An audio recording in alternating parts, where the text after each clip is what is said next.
GM everybody, welcome to Flywheel Pod, your number one source for everything, Frax, DeFi, and everything in between. If you want to know what's going on in the world on chain, you come to the right place. This is DeFi Dave here with capital K, and we are here to help you harness the power of the flywheel. And before we get into it, if you want to catch everything flywheel, make sure you subscribe right now to your YouTube. Go to flywheel.com, subscribe to our newsletter for all the latest updates, insights, and everything in between. And now getting into it, this week, we go off chain and we go to the smallest computer in the world.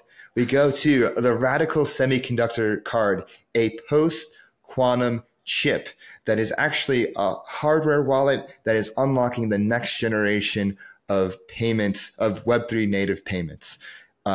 This was a really interesting episode. I originally met Sean last week during Missouri Mainnet happy hour, and I was enthralled with what he was building because we talk about we talk about how do we get to the consumer? Like, what is the infrastructure needed? And I'm not talking about your software infrastructure, like actual hardware, world of atoms infrastructure. And this is it. This was a fascinating episode and we learned a lot. Kit, what are your thoughts on this one? I honestly, this was an unusual one. When Radical came on the docket, I was like, what the hell is Dave thinking? But immediately, less than 5 minutes into the interview, I knew I was going to learn something because this is so radically different than what we're used to. So I'm excited for the listeners to kind of learn about what it's like when you tap that card at the point of sale system. What happens, right? We all talk about mass adoption, and this is effectively what it looked like.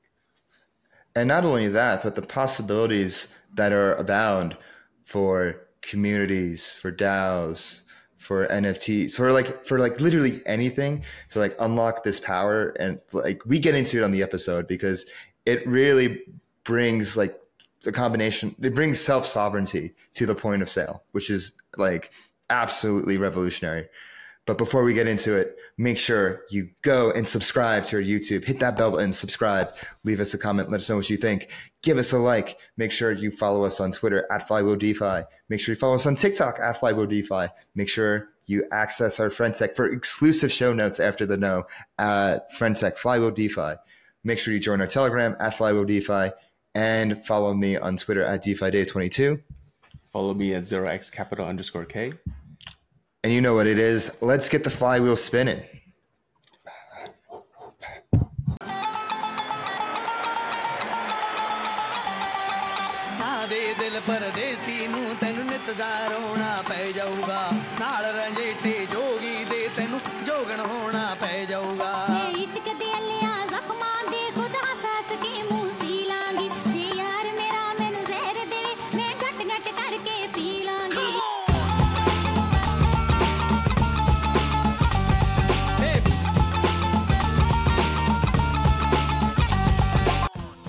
Do you hold ETH but don't know what to do with it? Want to earn those juicy liquid staking derivative yields but don't know where to start? Well, Frax ETH is there for you. Frax ETH is Frax's native LSD solution, allowing you to earn boosted yields in multiple ways on your ETH. If you want to get started, go to app.frax.finance and turn your ETH into Frax ETH today. All right, everyone, welcome back to this episode of Flywheel DeFi. I'm your host, DeFi Dave, here with capital K, and this time around, we go off the chain onto the hardware stack with Mr. Sean Hackett, the co-founder of Radical Semiconductor. And you might be wondering, what the hell is this card in my hand? I mean, there's a fingerprint. There's this little chip right here. It looks like any other card, but you know what? It's not. It's something real special. And honestly, we only met last week, Sean, during Missouri at a happy hour. And I was so entranced with this card, the way you're explaining it and all of its capabilities. And I was just I got to have you on because I want to keep asking these questions. Well, it's so great to be here, Dave. Meeting you at that bar, you were probably the very first person I met when I was in New York and gave a card to. All that week I was handing out cards and you got first pick of the litter. I am honored. I got 72. 72 is a pretty good number. A lot of people got left with some pretty crap numbers when I was leaving New York. So, how many cards did you give away? We gave around between 50 and 60 cards. Nice. Wow. Yeah, no, like 72 is sentimental to me because it's my football number. And I'm just like, I got to get 72. Well, it was awesome meeting you at that bar. It was a pleasure explaining it to you and meeting some of your friends there. Yeah. Nice warm welcome to New York. Yeah. Oh, thank you. And was this your first time in New York? Not my first time. I've got family up there, but this was my very first time being there on behalf of Radical Semiconductor. In fact, it was my very first crypto conference.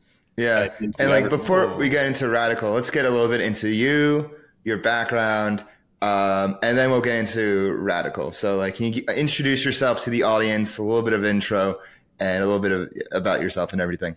Yeah, absolutely. So I'm Sean Hackett. I'm the CEO of Radical Semiconductor. Me and my two co-founders, Zach and Katie, founded this company when we were students at Stanford. My co-founder, Zach, our CTO, is a hardware person who knew how to make chips. My other co-founder, Katie, is a cryptographer, participated on a bunch of cybersecurity teams. And my personal background is physics and economics, two very way out there fields of study that have nothing to do with crypto or doesn't. Or maybe it does. That's the thing. Well, I got really interested in crypto when I was there because I had spent a lot of time around a lot of deep technology. One of the projects I worked on when I was there was building a new kind of particle accelerator. I've also worked in photonics and even had a stint on Wall Street. And something that really was quite disappointing in my time working on laboratory technology was how difficult it was to commercialize. But a lot of the things that my co-founders, Zach and Katie, were doing relied upon advanced computation, cryptographic algorithms, and running them really efficiently. And so when we got together, we noticed that there was a really great synergy between all our worldviews, and that's when we started Radical. We wanted to make a really, really efficient processor for cryptography that could do a lot more than what your current secure element can do in your phone, in your smart card chip, in the data center, and really make fundamental progress in that field. And we ended up going into the crypto field because when we asked ourselves the question, which industry is the one that is itching the most for the latest, the greatest, the most innovative cryptography?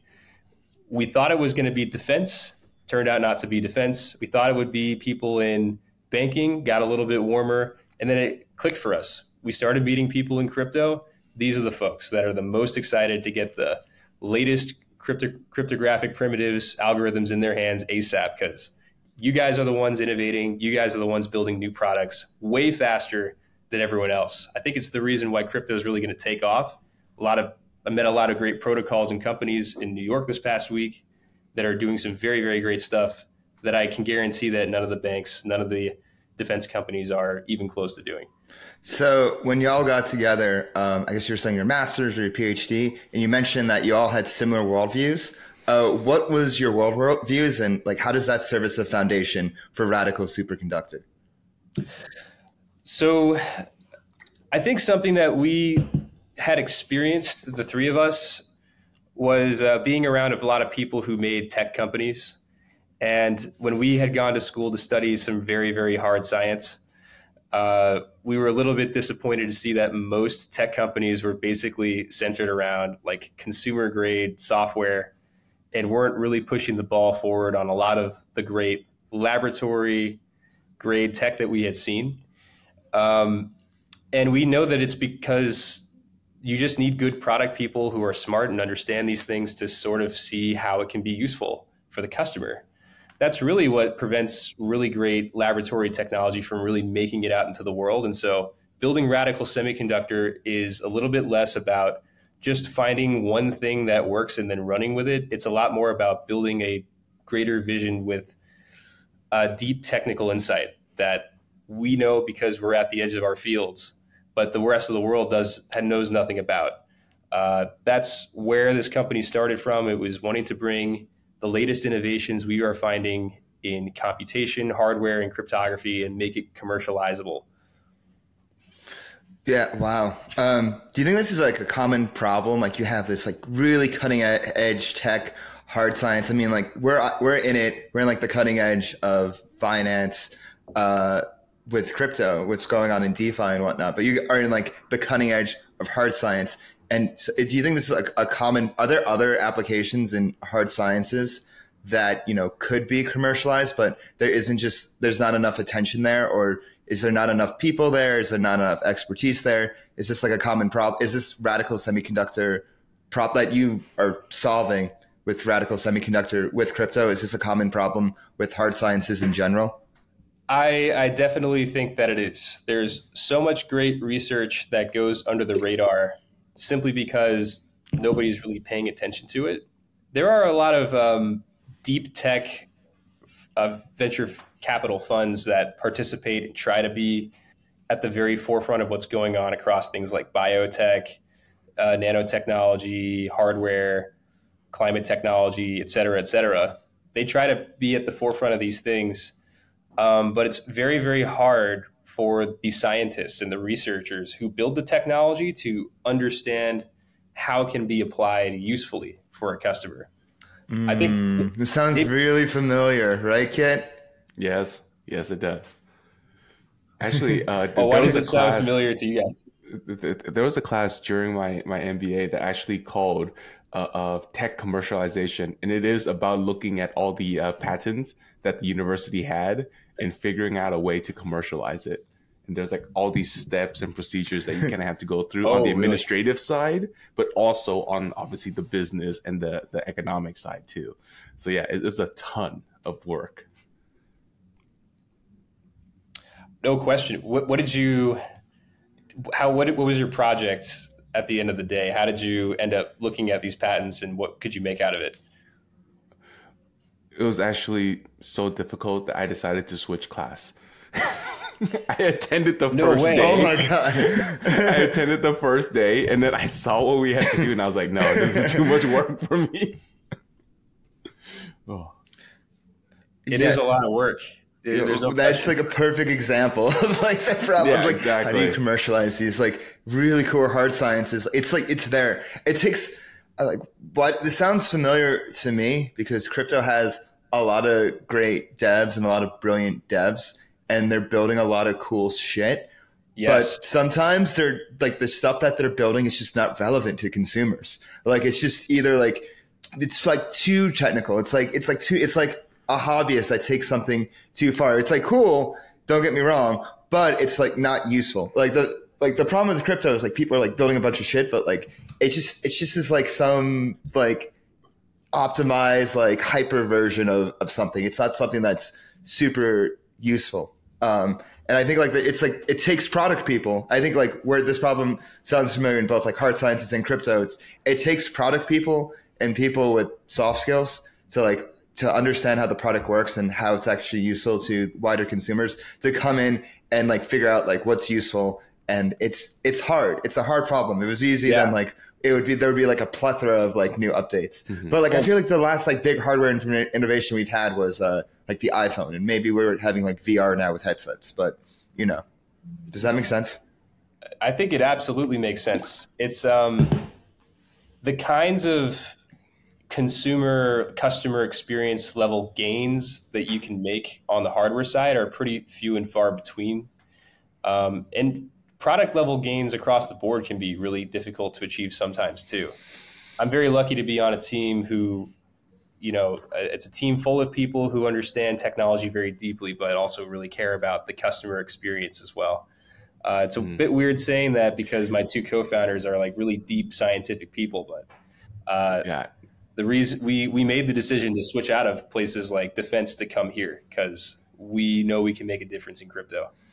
Yeah, I can't imagine how hard it was to be in defense. Oh, wait, can I just add one more thing? Yeah, go ahead.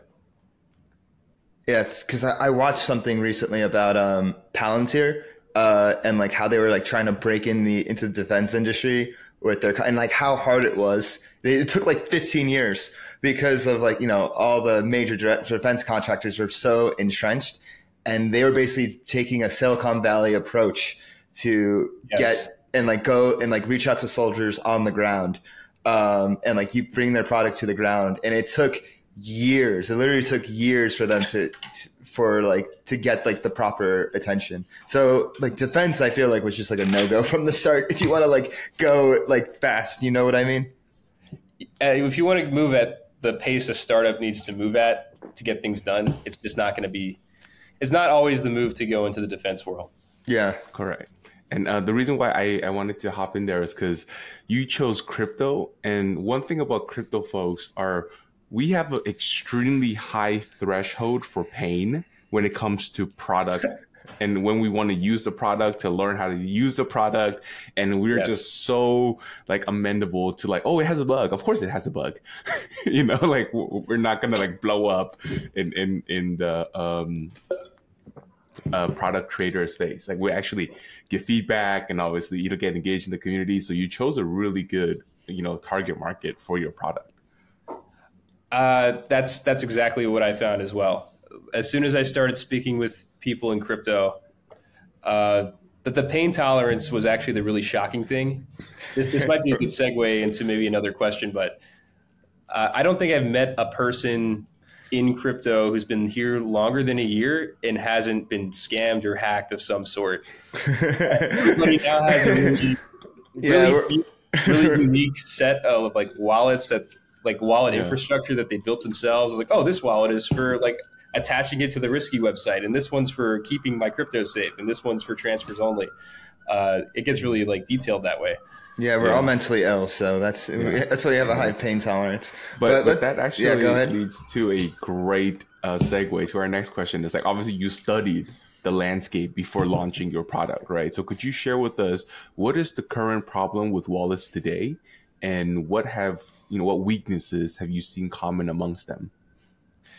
Well, I think what you guys were mentioning earlier about different technologies specializing is definitely true in crypto. People in crypto are really smart. They don't just, I mean, they might launch down and try to hyper specialize, but they try not to do things that are, I mean, the things that don't work for all that long. And that's just sort of what happens. You'll find that a lot of wallets are going to be very good for certain use cases. Like for retail investing, if I'm just a person who wants to buy some Bitcoin or some Ethereum and watch the number go up and down, something like a wallet, a custodial wallet that's connected to the exchange is going to be a great option for you because they abstract away a lot of the responsibility on your behalf, and it's connected directly to a reliable exchange, unless you're the exchange, which shouldn't be named.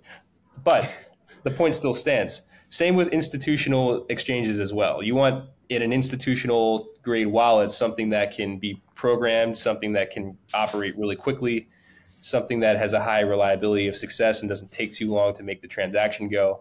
And then, of course, if you just want to keep a bunch of crypto safe, like you would just want to buy some and then hold it in a large sum, you want to keep that in a cold wallet, and you want to keep that in a safe somewhere where no one can touch it in something like a ledger.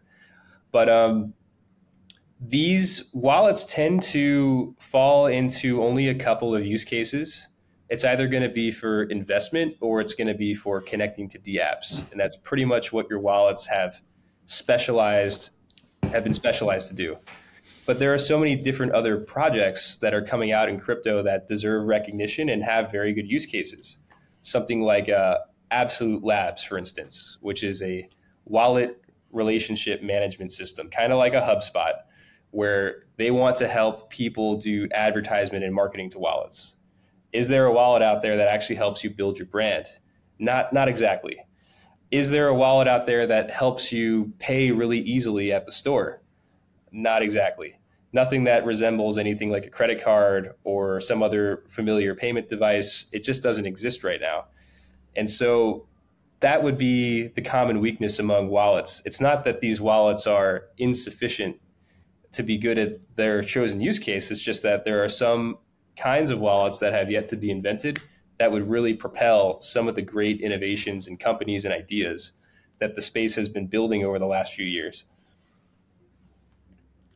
Well, it's funny because since we've been in crypto for so long, me, Kent, and a good amount of our listeners, we're so used to wallets just being like a Chrome extension, maybe with a hardware wallet, and you're just like clicking and like, okay, you got to approve everything, you got to sign this and that. Like the one time, like the most recent wallet innovation I saw was with Friendtech, and how I don't have to like sign every time when I make a transaction, and how seamless it is as Privy. And I'm just like, whoa, like this is cool. And like Friendtech is the first time I've like had that. So I think now what you're starting to see is like people are rethinking wallets, whether it's with like Privy and Friendtech or whether it's with you at Radical Semiconductor. And so I guess this actually leads very well to my next question is, wait, David, I had a quick question first. Yeah, go ahead. You know, like Dave was saying how both of us come from, you know, our time from crypto has led us to have certain relationship types with our wallets, in the sense that we see it more as like a user login, less so as like an actual wallet, you know, that stores our goods. Obviously our goods are in there, but we use it more to like log into certain dApps. Now I wanted to ask you, like, from your research from your customer research, like how are people, you know, associating themselves with their wallets? Do they see it as like an actual extension of their online identity, or do they see it as like just a place to store stuff? You know, have you done that type of research to the consumer?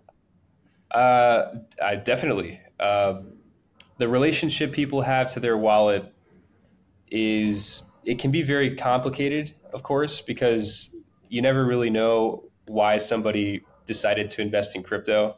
Because people, even though a common use case might be investing, there is a question of, well, what have they chosen crypto as an investment for? Are they trying to use it as a way to hedge against inflation or other kinds of macroeconomic problems? Are they using this as like an opportunity and they want to be really risky about it? So the actual usage of the wallet, I think, is a huge reason why people might pick particular wallets by themselves. For instance, like a lot of people, despite the fact that FTX crashed, are still going to pick custodial wallets. I read a survey recently about how about 89% of people who are invested in crypto would still trust a custodian. It's a bit weird for folks who have been in the space for years and years to hear that that's the response, but that is actually the measured response. I think I forget who did the research on that. I think it might have been Paxos. I'll have to check that again. But obviously, like, you're going to use certain wallets in certain ways when it's useful to you. If there is no wallet that is actually making it useful for you to do things, then that's not a relationship you're going to build with it. Got it. Yeah. And so let's get into Radical. You know, what is Radical? Like, what Radical Semiconductor? What makes your wallet different, and how does it work? Absolutely. So for the folks listening in, audio only, what Dave was holding up in his hand and what I'm holding up in my hand now is what we call the Lite card. This is a smart card based hardware wallet. It looks exactly like a credit card. It's got the little gold chip in it. It's a plastic rectangular body with some cool graphics on it. It looks like just a normal credit card. But really how it works is we've taken the little chip on this smart card and we've replaced the software with a little applet that essentially functions as a crypto wallet. This little chip has the capability to sign messages. In fact, that's kind of what your credit card does whenever you spend with it at the store. It's the exact same hardware, only this stores the private key for your wallet, and you can manipulate it in certain ways to make it more useful for you. But that's essentially what it's for. You can sign transactions, use it to log into your wallet, and connect it to various different phones by pairing it and unpairing it to your phone. So this is a secure experience that we've made here that essentially is a hardware wallet, like a ledger style hardware wallet that connects to your phone, and you can transact with it with your phone over the NFC channel, the NFC antenna that's at the top of your iPhone if you have an iPhone. That's essentially what the prototype product that we have made does. In New York, this was the thing that I was giving out to folks like DeFi Dave. Essentially, this is what our prototype does at the moment. And when we were talking in New York, you're saying like this chip has like 10 times as much memory as like your standard credit card chip, right? Yes. So this is the thing that we're working on at Radical Semiconductor is a brand new smart card chip that will allow you to do things like store 10 times the amount of memory, run any kind of cryptographic signature that you want, whether it's something weird like BLS or a ZK anything, or even post-quantum cryptography. This is what our new upcoming custom silicon chip is going to do when we make it in 2024. Wait, let's get into that. So like this new chip will be, what is BLS and what makes something quantum resistant? Oh man. Okay, so maybe I'll make a quick distinction now about where we are today and where we will be next. Yes. The thing that I was handing out was a prototype card that just uses off-the-shelf standard credit card hardware. It's very limited in what it can do, and it essentially is a ledger style thing. Okay. The upcoming chip that we're making, the way that it's different from the smart card chip we can buy off the shelf today, is basically two things. The first thing is we can store a lot more application memory on our smart card chip. So if you want to do something like put the Visa payment app, which pays in fiat currency at a point of sale store, and also keep that next to your wallet and use the same card as a crypto wallet that you tap to your phone or even spend at the store, you can keep it in the same exact container. So that's where the application memory comes in. Where the other advantage is the ability to run any cryptography that you want to run, not limited by what's available today, but anything that could come out tomorrow. We have made a cryptographic circuit that can just kind of run it all. We're able to run all the new upcoming algorithms that are important for the government that are going to be standardized soon by NIST, such as lattice-based post-quantum cryptography. I could get into that in a second. And then a few other important schemes for the blockchain world, such as a BLS signature, which is an upcoming sort of gaining popularity signature used in certain blockchains. Schnorr signatures are another example of this. ECDSA threshold signatures are another example. All this stuff that I'm talking about right now isn't exactly supported by the current secure elements that you find in your cards, in your iPhone, or even in a data center. You have to have specialized hardware to run this stuff inside of the secure little package. So that's kind of what it is that we're making here. Sorry for going off on a long rant there, but I get excited. No, it's fascinating. You're literally in 2049. Yeah. Dude, I actually want to ask. You actually were. Me too. So were we.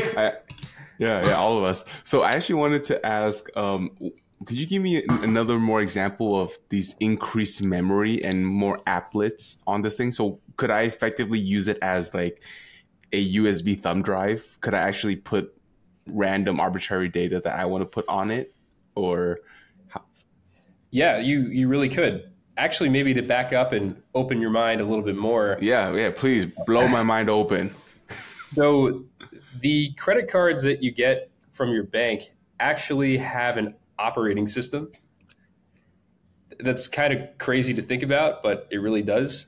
That little tiny chip in there is like a little PC. It's got a memory bank, it's got a processor, and it has a bunch of these little cryptographic cores that do all the security.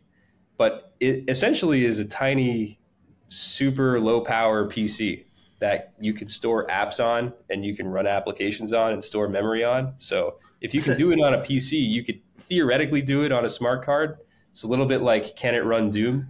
Yeah, you There's can. a card OS? Oh my goodness. Wait, so like these have always been computers. I've never really had that mental model before. I'm like, oh, it's a chip. Yeah. They have always been computers with an operating system. It's crazy. It's called Java Card OS if you ever want to look into it. That's the most common operating system for your card. It's called Java Card. Mm-hmm. And you basically just write your applications in Java. What? Wow. Oh, wow. I'm blown. Is this the next unlock? Man. Okay. Wait, Kit, did you have a question or was he still answering? I was going to ask about use cases. So what are some, we were talking about like consumer use cases. early in the show. And okay, yes, this technology is really cool, but what are the use cases for crypto with this BLS, ZK, post quantum, super smart card?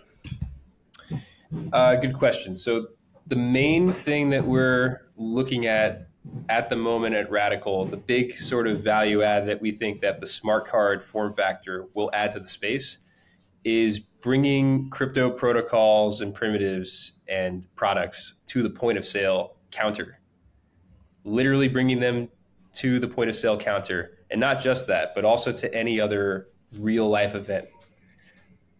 Here's kind of the main cryptographic algorithm that we want to take advantage of that you can't easily take advantage of on other kinds of hardware. There's something out there called a secret sharing algorithm, Shamir secret sharing. Another way to do this would be called threshold signatures, but essentially the way that it works is like this. You can take a private key. It could be your wallet private key, for instance, or any other piece of information, but let's just say it's your wallet private key. And you can take that key and split it into 3 different pieces. And you can hand these different pieces out to different trusted people. And in order to reconstruct this key back together, this is the interesting part, these schemes will actually allow you to take only 2 out of the 3 pieces and then reconstruct the key again. So for instance, one of the things that credit card users really benefit from is that the issuer can come in and do fraud protection. They can stop a false transaction from going through at the store if they detect that it's fraudulent. If you hooked up your hardware wallet to a point of sale system at the store, who knows whether that point of sale system is going to send you a false transaction and is just going to scam you. Like, that is a very valid threat. You would never, ever connect your ledger to some device you just don't trust. But with this kind of system, what you can do is tap our card to a point of sale system, and your card holds one of the 3 shards. You give one of the other shards to the issuer, and you put the other one on your phone. So with your phone out of the loop, how are you going to make sure that this transaction can get done? Well, you tap your card on that point of sale system. The vendor asks for permission from your issuer. Is this a valid transaction? Am I allowed to do this? Here are the details. Here's the person trying to make the transaction. And the issuer could say, okay, yes, I will allow that transaction to go through. And that shard can come down from the cloud, land on your card, reconstructs, you sign the transaction, it goes through. But if they say no, then there's no possible way the point of sale system can cause your card to sign something it doesn't want to. Oh, so this is the use case for credit card companies that want to issue a crypto element to their wallets. Yes, exactly. So let's say if we want to have like Frax, if I want to pay in Frax on my card, and Frax partners with Visa, for example, to make this happen. I go to the store, I get some Red Bull, tap, boom, like it's your standard card. But let's say somebody takes, I don't know how detects fraud, but someone tries to spend my Frax. Visa's like, no. Like, no. So is that a good way? This is a good example of what's going on. Yeah, it actually is. The reason why Visa is so dominant is because they make the payment standard at the point of sale. So every single terminal that says that name Visa on it is a guaranteed secure machine that's not going to rip you off. But in crypto, you just don't have an overarching standardizing body that can prevent these types of false transactions from going through. And that's kind of the point of crypto. You don't want people to be sort of huge gargantuan standardizing bodies that prevent people from doing what they want to do.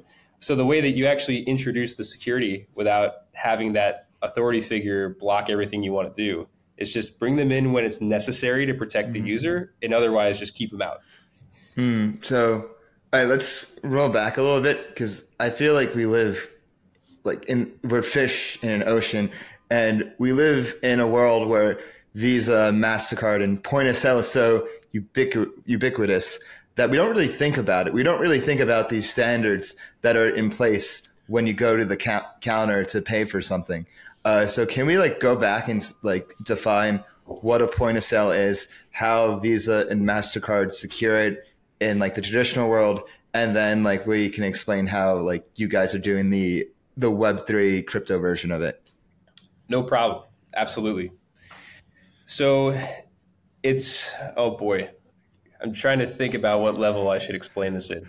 Okay, at a very basic level, you get a card from your bank. Your bank is what's called the issuer. They're the ones whose logo is printed the biggest and brightest on your card. They hold your bank account and they hold your money. Now, in a smaller logo, but still quite prominent, you're going to see one of a few different kinds of payment networks, Visa or MasterCard or Amex or Discover or some other payment network will be present there.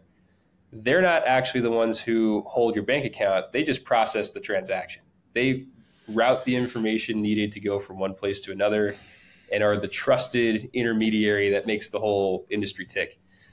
So when you tap your card onto a point of sale system to buy a burrito, for instance, what that point of sale system is doing is checking to see whose card is this, whose bank does it belong to, and how much is the transaction going for.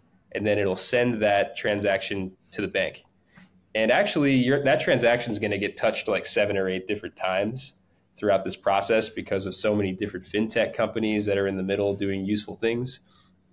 But essentially, it's Visa is the thing that's going to connect your bank and the store's bank together and then actually send the information needed to route the money. And then that's how it all happens. And it happens in the blink of an eye. It happens really fast these days. It used to take forever. Now it takes like a few seconds, if that.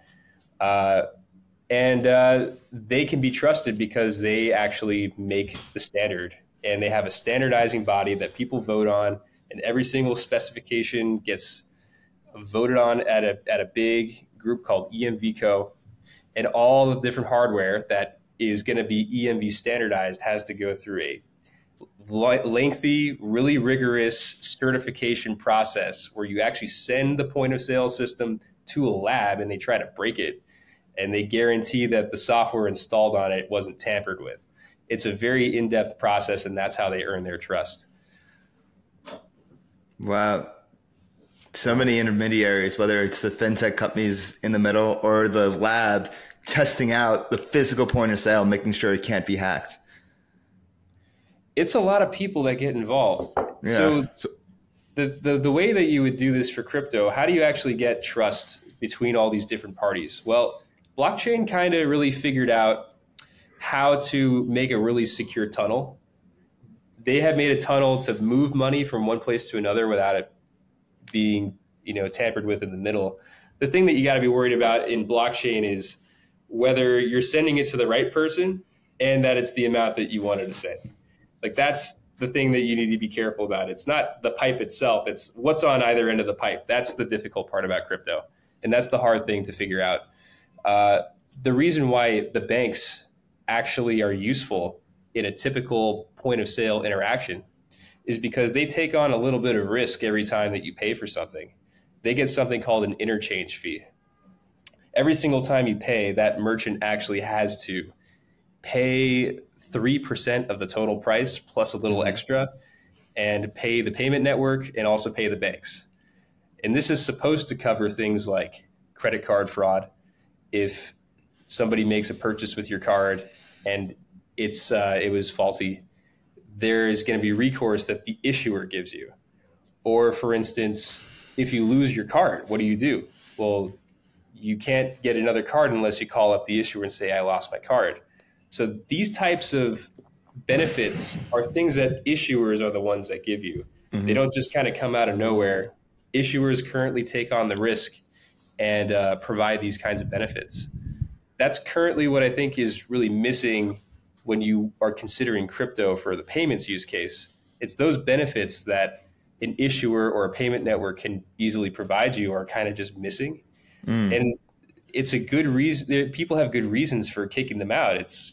Sometimes they're very untrustworthy and there are lots of scammers. But what happens if you lose your hardware wallet? Or what happens if you do business with someone who can't be trusted?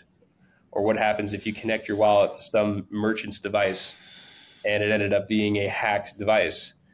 There's got to be some kind of recourse. I'm willing to believe that people in crypto would allow an issuer into the picture as long as something got screwed up. They're at risk of losing their money.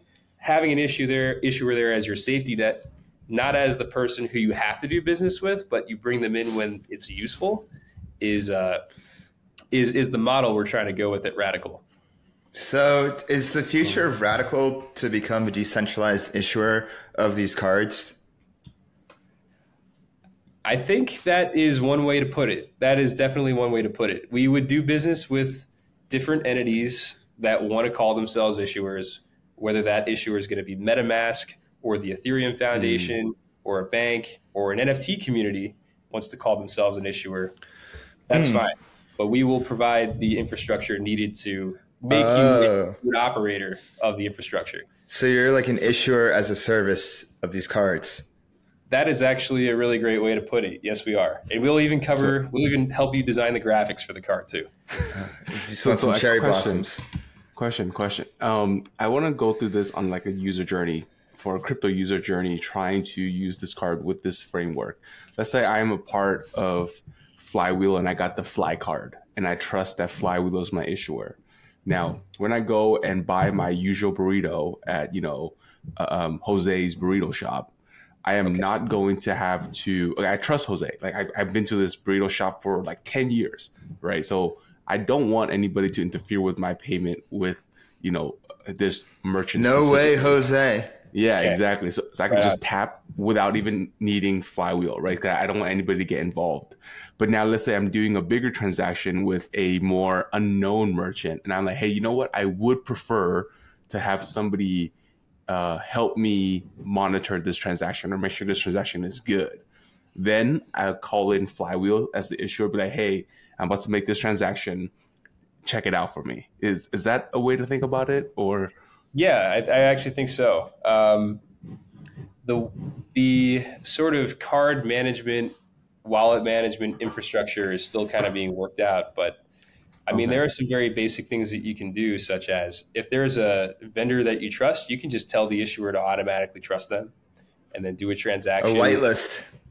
Like a whitelist. Yes, Joe's Burritos deserves to be whitelisted. So every time you tap your card, bank, don't even question it. Flywheel as the issuer, don't even question this. I meant to shop here. If you saw me spend $50 on burritos, don't worry about it. Don't judge. Trust me, bro. This is what I wanted to do. But even in those situations, let's say you do make a really big purchase somewhere and Flywheel, you guys, the issuer, are like, nope, that seems pretty sketchy. But you really did mean to make the purchase. Well, the issuer still doesn't have ultimate control over you because you still got your phone. All you want to do, if you just need 2 of 3 of the different players to actually sign off on the transaction, you still want to make this purchase, you might get a push notification on your phone saying, hey, let's Are you sure, bro? Are you sure, bro? And you go, you know what? Yeah, I am sure. I am going to spend $90 on. Oh, we're really going out there with the burritos, huh? You want to go $90 on burritos? Yeah, I do. It's going to be a Chipotle party. Make the transaction final, tap your card on your phone, make it final, and it's all good. So like this right now in the Web 2 world, or the current situation is I would get an email or a push notification from whether my bank app or something says, hey, we think this is fraud, tap yes, tap no. And then after I tap yes, or rather no, it's not fraud, they say, hey, run the transaction again. So in this, in the Radical scenario, that won't happen. I won't ever get this touch thing. I would just tap my card on my phone to override the issuer's block, and then the transaction would just go through. Exactly. That is so good. You can keep it totally self-custody that way.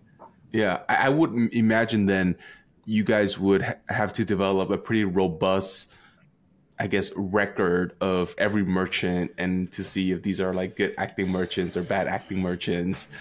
And there must be like a massive a database of just point of sales. Like, oh my goodness, my brain is overloading with all the effective middleman that you kind of have to make sure you whitelist yourself as Radical. It could be a lot. It's true. If Radical Semiconductor were the centralized arbiter of what are all the good merchants and not, it's a big task for us. But this is where we rely on the issuers typically. It's the issuers are totally allowed to create their own whitelists and blacklists, and the users as well.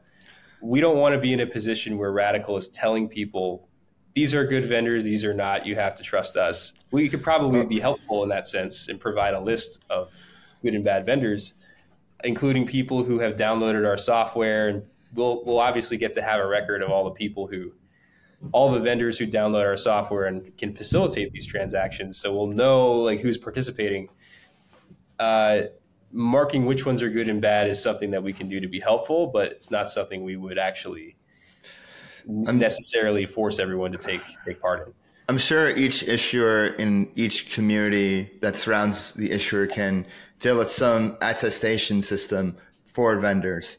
You have, a bunch of people, and let's say in the Flywheel community that go to Joe's Burritos, and like if there's like a record of like, okay, like a lot of people are going here, this is like our spot, it's whitelisted. And who knows, maybe there's like some system. It's like, oh, like this community likes it. Maybe we can like give the community discounts or something like that.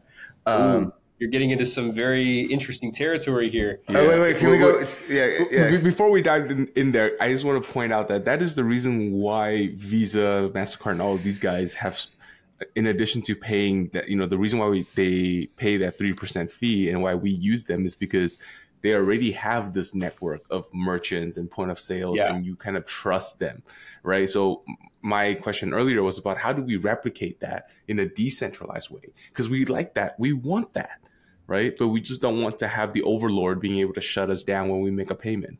Exactly. So we want what they have. Either we get it from them, license it from them, we create it ourselves, you can't fork it. So, how do you kind of recreate that in like the crypto world? Because that's going to be what it takes for your company to really, succeed. I think all you really need to do is just make sure that any point of sale system you want to interact with has the capability to read our cards. And that's pretty much it. We could easily interface with companies like BitPay, for instance, or Zcash or Cash App, or any of these other folks who have already made it onto the point of sale systems. Obviously, these are great. If any of those companies are listening, I'm ready to talk to you. But you heard it here. But our main focus is just making the customer experience at that point of sale system as smooth and as useful as it can possibly be. Bring the issuer into the experience. If there is a network out there that is already making this happen, happy to work with you. If we got to make it ourselves, we will take up the mantle there. But all it really takes is some application on that point of sale system that can read your card. And that's pretty much it. Yeah, let's get into the possibilities. Like when I said discounts, you're like, oh, you're getting somewhere. Like, where am I getting at? So perks and promotions are actually the real reason why people pick some credit cards over another. At some point, the credit cards were all competing on rates and fees, and that was it. And then some geniuses out there decided that adding in airline miles and discounts on gas and groceries and on travel and high dining and things like this are really great perks, and people are willing to pay quite a large amount of money to get those perks on the cards. Like a piece of credit card hardware they cost like $2 to make.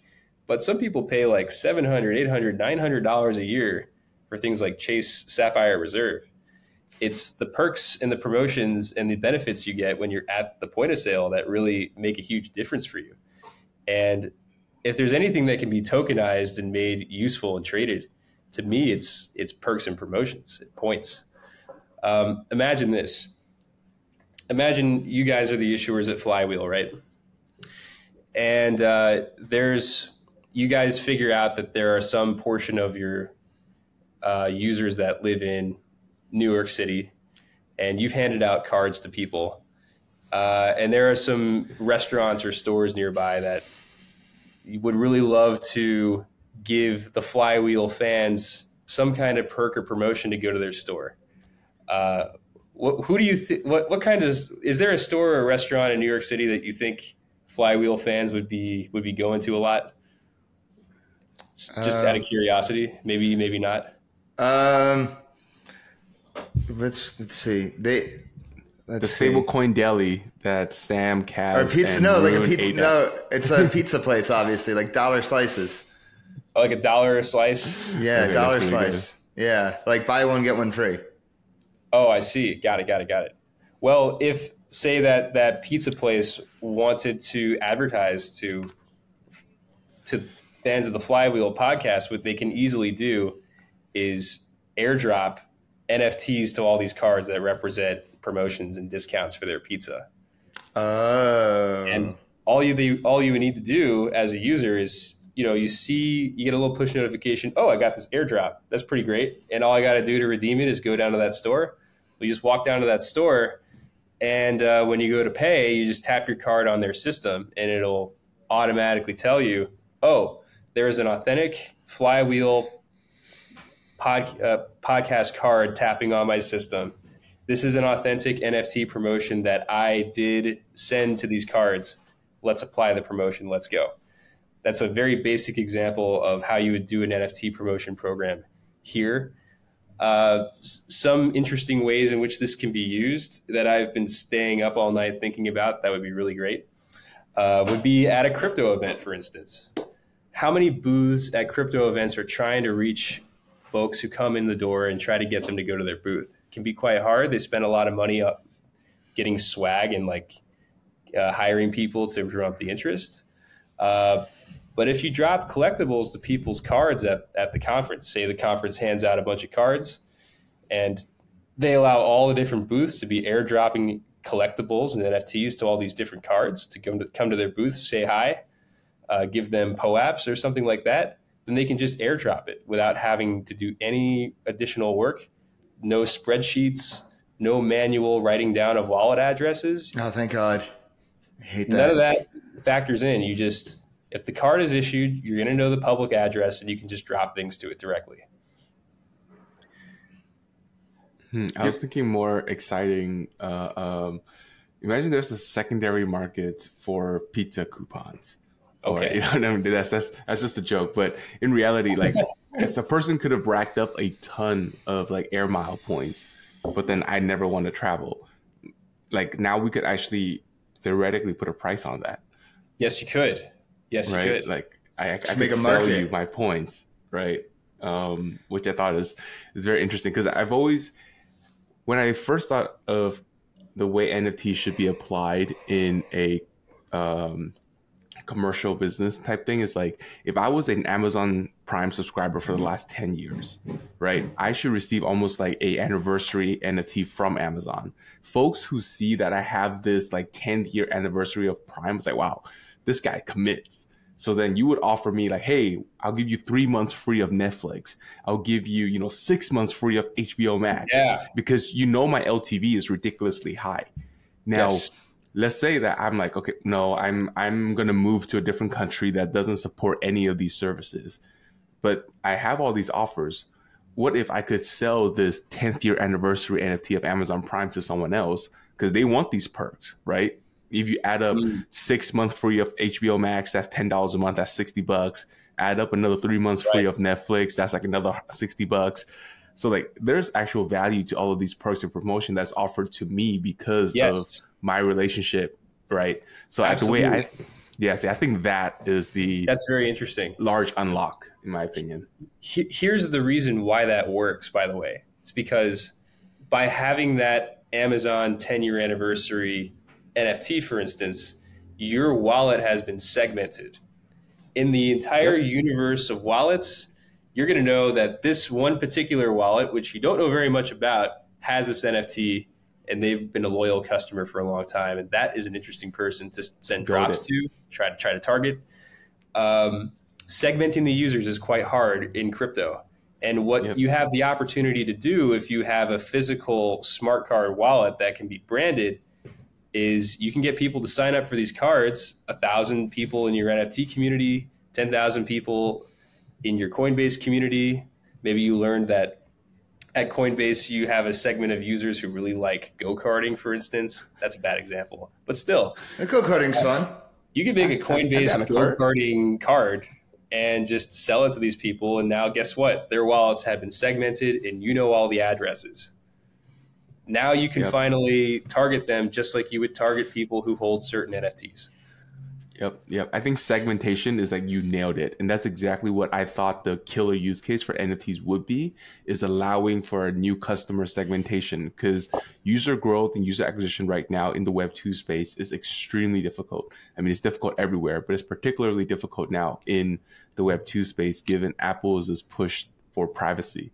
So a lot of like mobile apps and things of that nature, or even CPG goods, are completely killed because of Apple's policy. So this is a whole new type of segmentation, and this is what's exciting. Yes, I'm glad that you see it the same way as I do. Yeah, this is super exciting.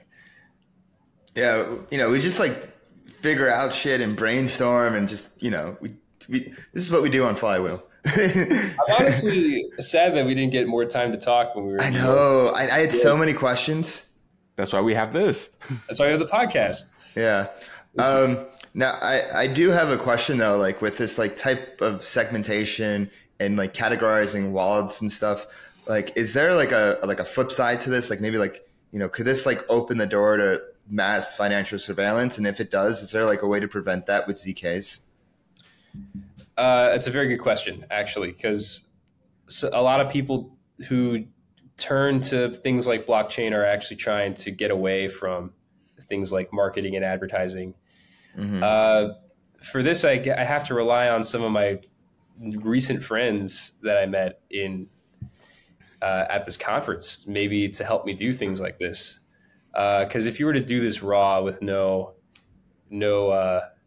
clothing on it, then then all the things and dangers that you're mentioning are going to be possible. I met some folks from a protocol called Ocean Protocol. Mm-hmm. I don't know if you've heard of them before. I've heard of them. What they allow you to do is mint NFTs with metadata that only the person holding that NFT can actually see the data inside. Mm-hmm. That would be one way to protect any information that comes off of any transactions that happen. Anything more than just somebody moved crypto from one wallet to another wallet. If you were taking stock of things like which exact store did this person shop at, is something that you don't want really that public on the blockchain. Mm-hmm. Unless it was in the hands of someone who was actually going to help you do things, like somebody was going to give you a relevant collectible, or somebody was going to reward you for shopping at a store for 5 times in a row. Maybe you want the store to know that you shopped there 5 times so you can get your reward, but nobody else. Something like Ocean Protocol will let you protect this kind of information and allow it to be useful for the people who matter, but completely obscured from people who do not. You don't want to see it.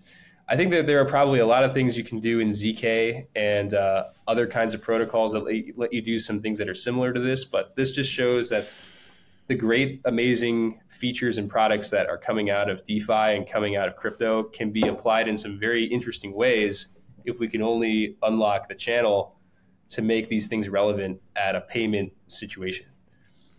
Yeah. I think it has to deal with a lot of privacy, because Dave, you brought up an extremely important point, because if all of my credit card transactions are public on the blockchain, anybody can just review them, you know, I don't want to be judged. And more importantly, I don't want to be $5 wrench attacked. You know what I mean? Like, if I go to, this pizza shop every single day at 1 p.m. and you just wait in front of it with a wrench, and like I'm KO'd, I'm GG'd.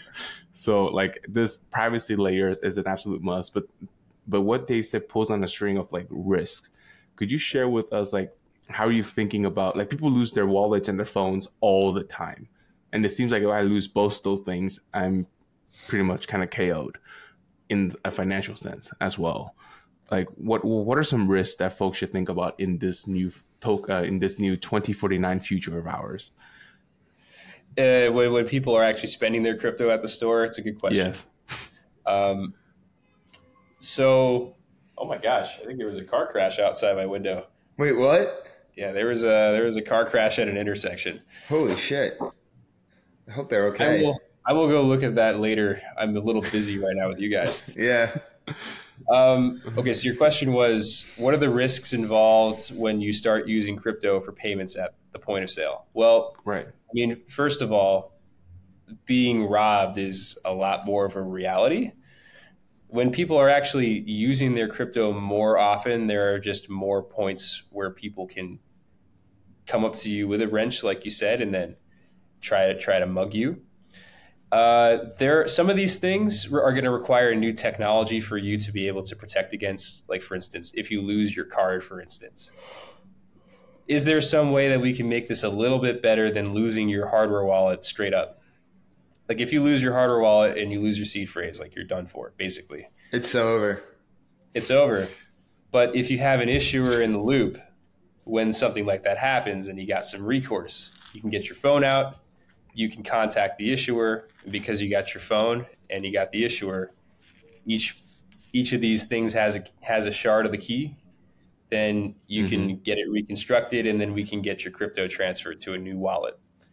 Exactly like card cancellation, like what happens for your credit card today. That would be an example of new technology that I'm hoping will come out, and we're going to pioneer, but hopefully a lot more people get interested in that. But there are going to be some fundamental risks that pop up that are going to be hard to maybe get around. I think some basic things are going to be network congestion would be a great one. I know that doesn't really seem like a security risk, but it kind of is. If you're going to rely on crypto to sort of start carrying value and moving money around, then you're going to need to be sure that the blockchains you use are going to be able to support a lot more higher volume transactions than they currently do. And blockchains experience kind of very strange waves of congestion sometimes. And so the reliability of these networks is probably going to have to improve further, but it'll probably remain a risk for quite some time to really make it the thing that really replaces fiat, for instance. And of course, the risks of people just stealing your devices out of your hand. You're going to be having your open wallet in your hand more often than you did before. That would be an example where someone could just take the phone and your card out of your hand and then just like steal your crypto that way. So these are things that get opened up, but I don't think that they're too unmanageable. And maybe with self-sovereignty comes these risks, you know? Obviously, I have not thought through all these challenges. There are probably going to be a million people who tell me I'm wrong on this, but this is the way I'm seeing it right now. Yeah, no, I have another question for you, because the more I look at this card, it reminds me of Gnosis Pay, who recently came out with their card where you can actually go spend like a safe, like stablecoins in a safe with a card. Have you looked at Gnosis Pay at all, and what are the comparisons with it?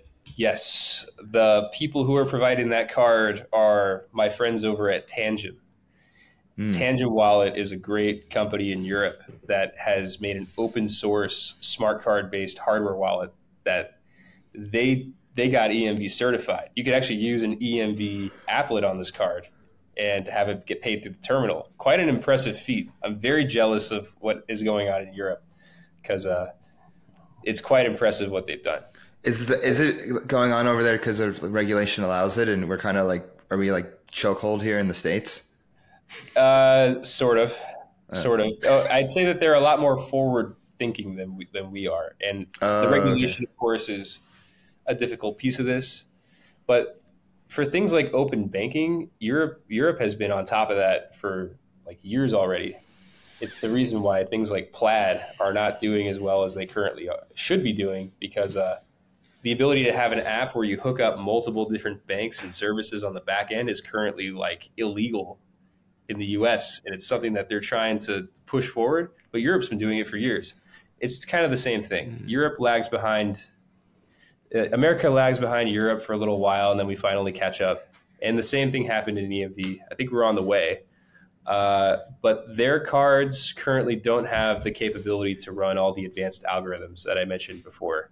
We're very unique in that respect. Our upcoming chip is really going to be a breakthrough.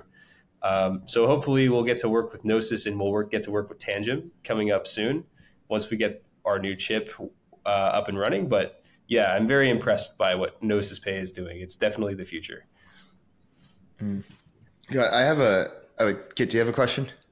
I wanted to share my experiences with crypto cards. I've had two in the past, I think 6 years. Which One ones? is a Shift card from Coinbase back from a long, long time ago. And the second one is BitPay card. And I had BitPay Gen 1 and then BitPay Gen 2. Okay. And my experience, well, the Shift card was that you just kept ETH or USDC or whatever in your Coinbase. And as you spend, the Shift card just deducts from your balance, like automatically. But then they kind of discontinued that. BitPay, however, you have to load it up each time. So it is like a prepaid card, except you can't prepay it with crypto. You actually have to convert your, BTC, USDC, or ETH into like dollars and load it into the card first. And then you can go and spend it. And my experience using these cards has been terrible because BitPay uses Metropolitan Bank, and that bank, I don't know why, but is susceptible to so much fraud.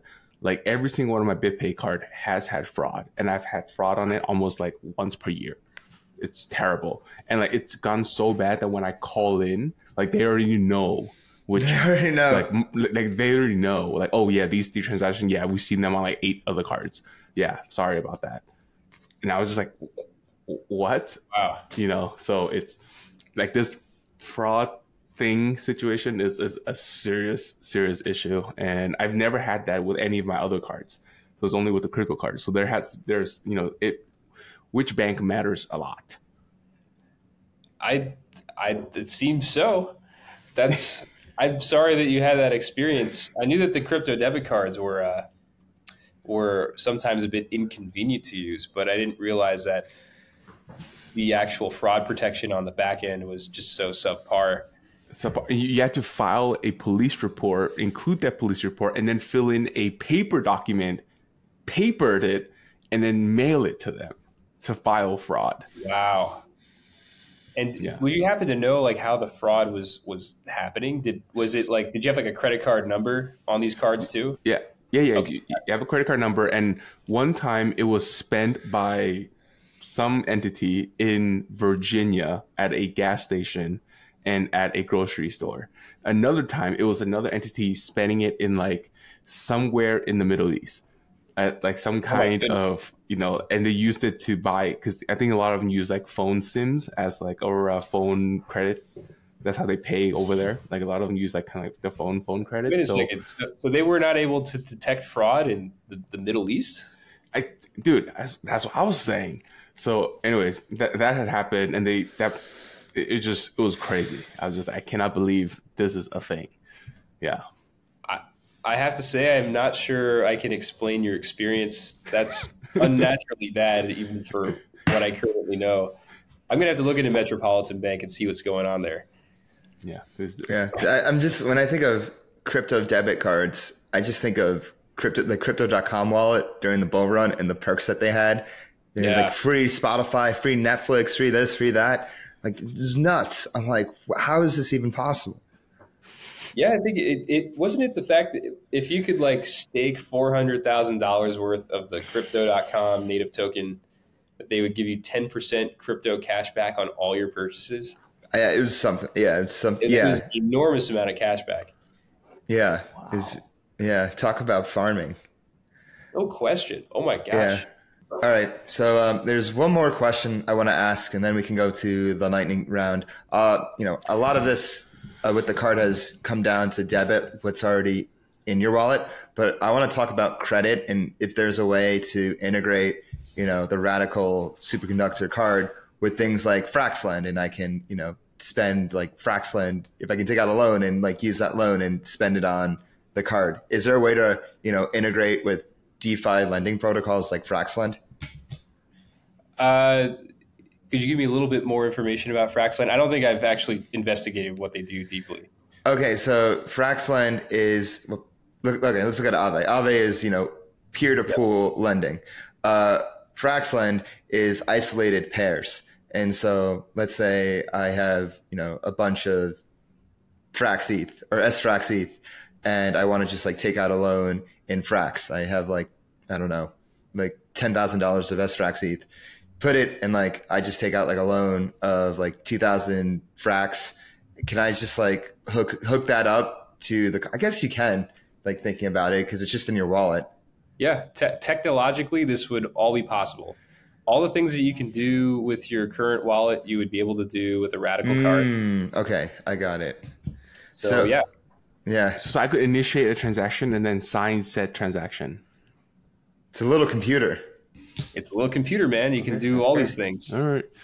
Wow, you have blown my mind this episode. Card OS. Card OS. Card OS. Yeah, how Radical Semiconductor is unlocking Card OS, everyone.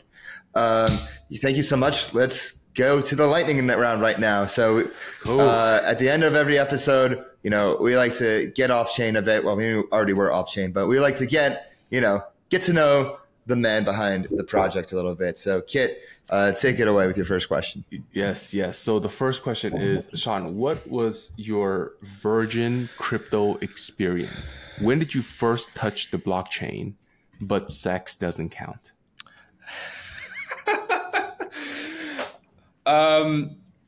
Well, I got some free crypto from Coinbase one time, and that probably won't count. The real first time I did was I was invited to a blockchain event. Didn't really know what it was, and I had to download the Phantom wallet to get my first crypto ticket. They didn't even really check me at the door. They just sort of let me in and just eat food. But that was Trust me, bro. that was it. I got a crypto NFT ticket. Wow. Okay. I think it was the first time I've heard that one. Second question, what is your favorite off-chain touch grass activity, hobbies and interests? I love playing guitar. I'm a big guitar player. My brother is a country musician. So I like playing guitar with him, and I like practicing on my own time.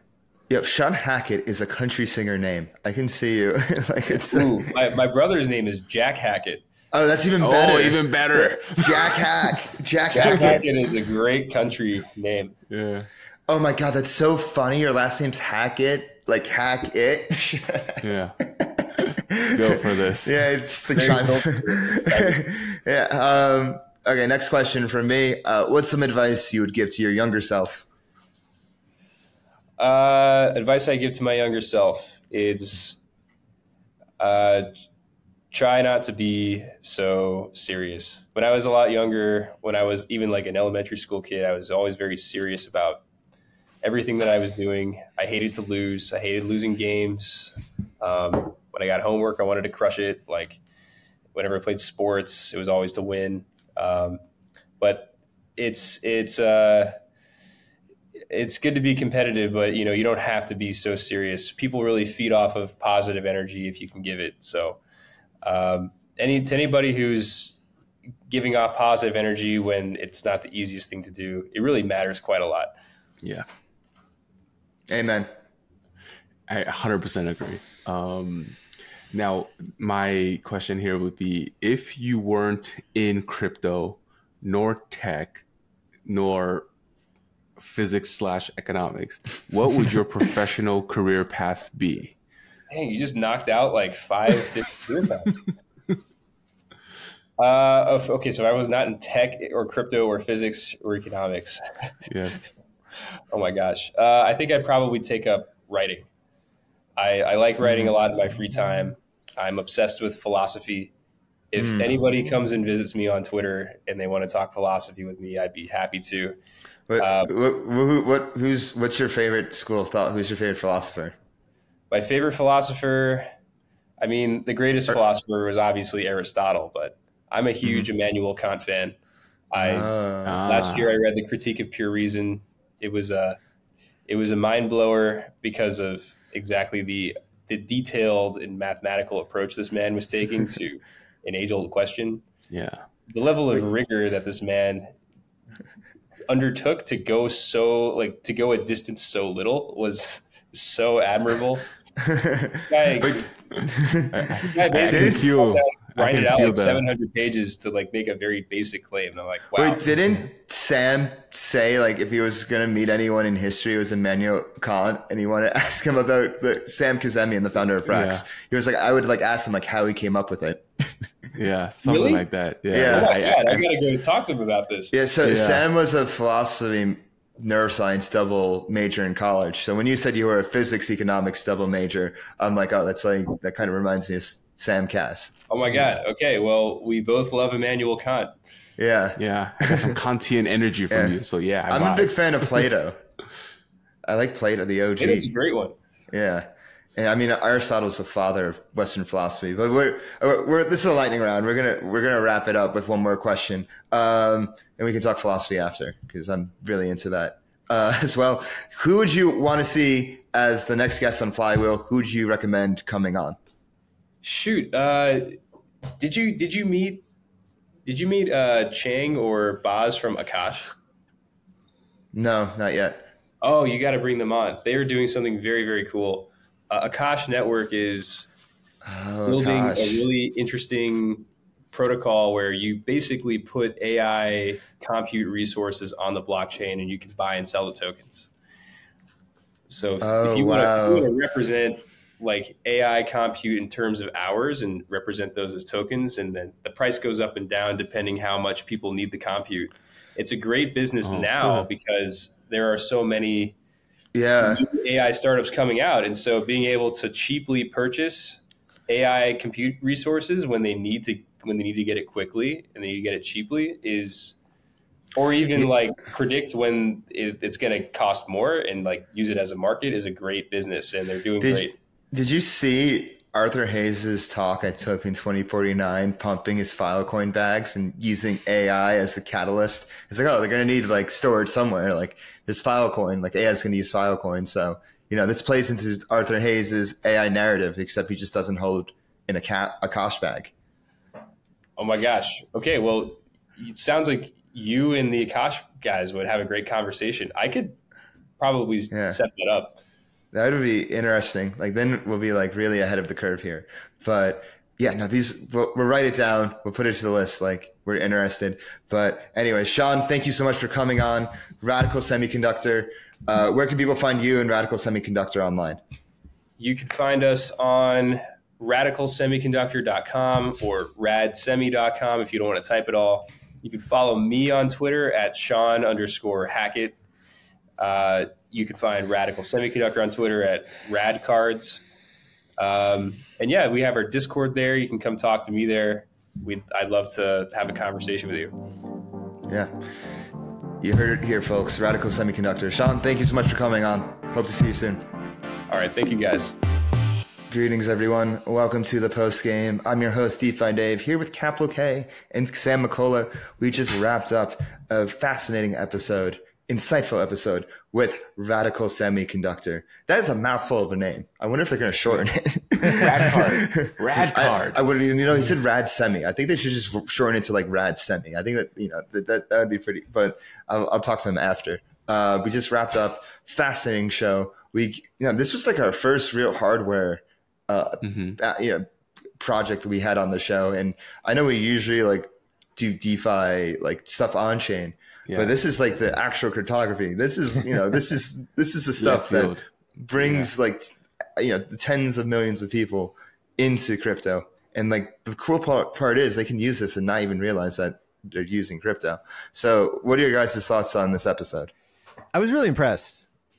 Like Sean said that he's got a background in physics and economics, and he built a particle accelerator. That's insane. I mean, come on.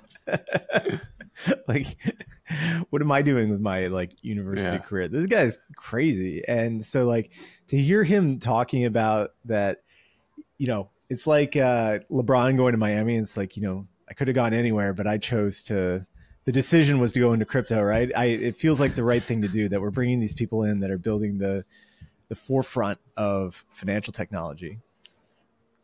Yeah. That saying when everyone's like, oh, the smartest people are, flooding into crypto and working in crypto. I always thought it was a meme until, Sean brought all his Stanford homies with him. And, they're like cryptography, a person's like super deep in hardware. And obviously he's a rock star himself too.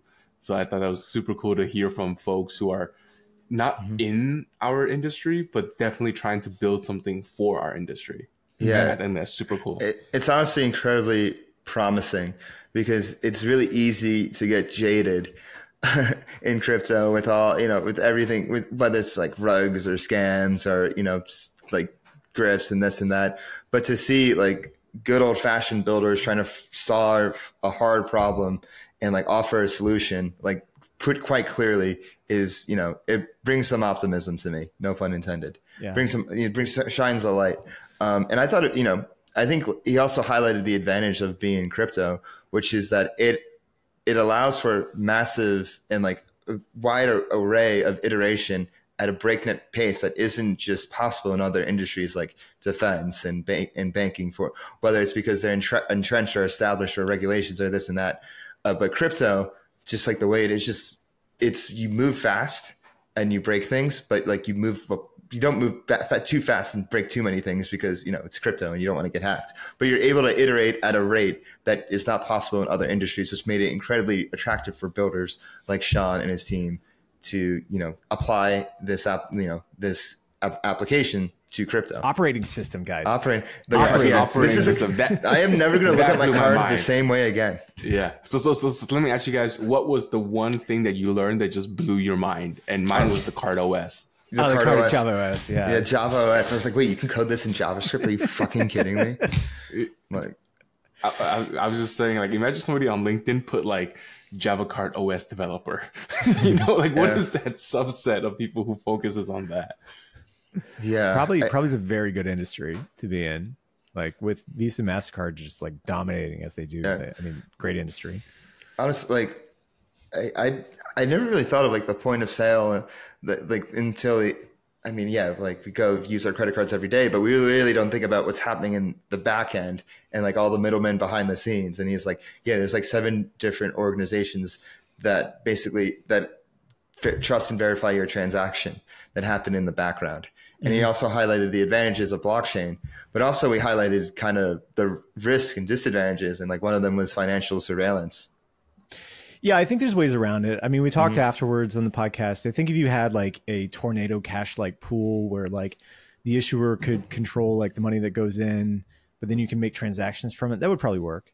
I know one project that's building something like that where you have like shared funds and then you can have like an institutional partner who's controlling that. So I think we'll solve it. Right now, there's not really a good solution. I think that like Gnosis Pay just has probably public transaction information, but maybe it's something that people want or don't really care about, right?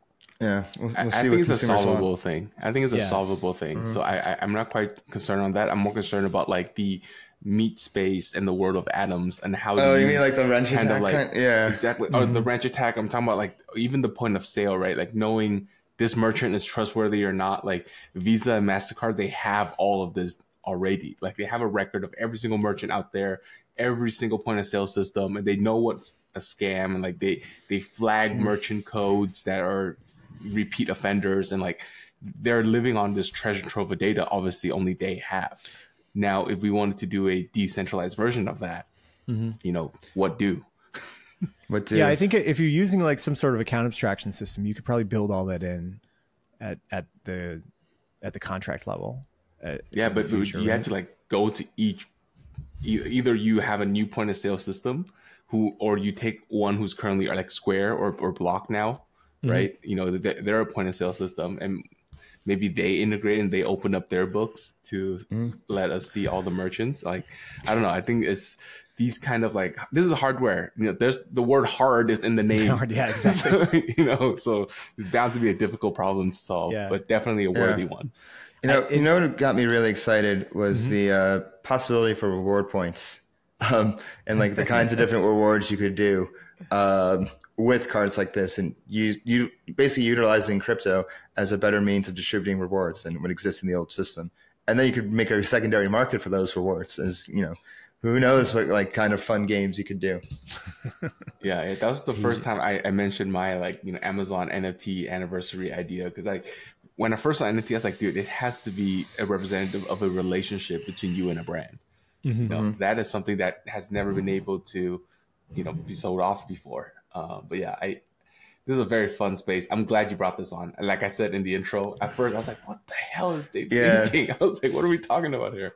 No, I have an eye for things. You got to trust me, bro. Trust me, bro. Very cool. Yeah, I feel like this is gonna be one of those interviews that we're gonna look back on in a few years. Like, damn, we like had them on early. Yeah, like, yeah, like, agreed. yeah, like this revolutionary stuff right here. Yeah, it was cool. It was really interesting to hear him talk about like Gnosis Pay as well too. I mean, because he said he knows the team, that they've got like Europe's really well situated for all this, and that they're building in hard mode here in the States. So Yeah, good luck to them. yeah, good luck to them.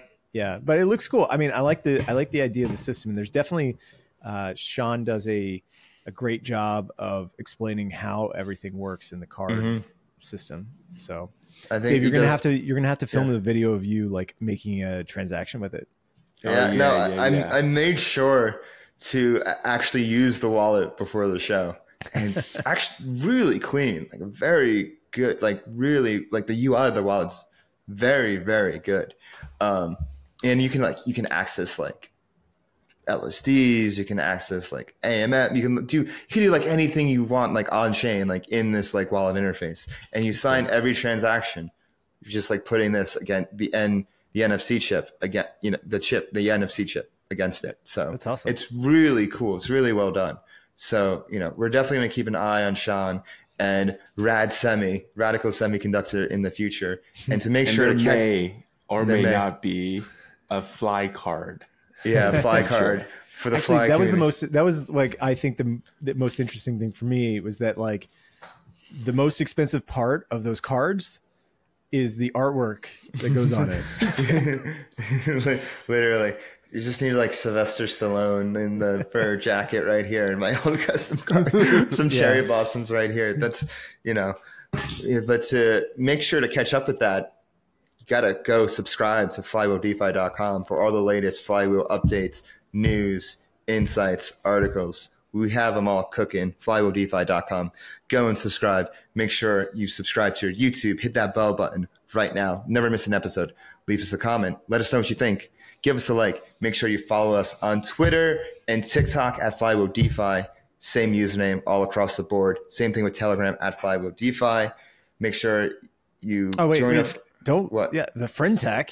I was in friend tech too. I was about to say, if you want exclusive notes to all the episodes, all the little details that you want to go back over, because we say a lot and it's hard to catch everything. So to not catch a beat, make sure you go get a key to unlock all the insights on our friend tech at FlywheelDefi. Make sure you follow me on Twitter at DeFiDave22. Follow me at 0xcapital_K. And I'm at traders_insight. And we will see you next week. Peace.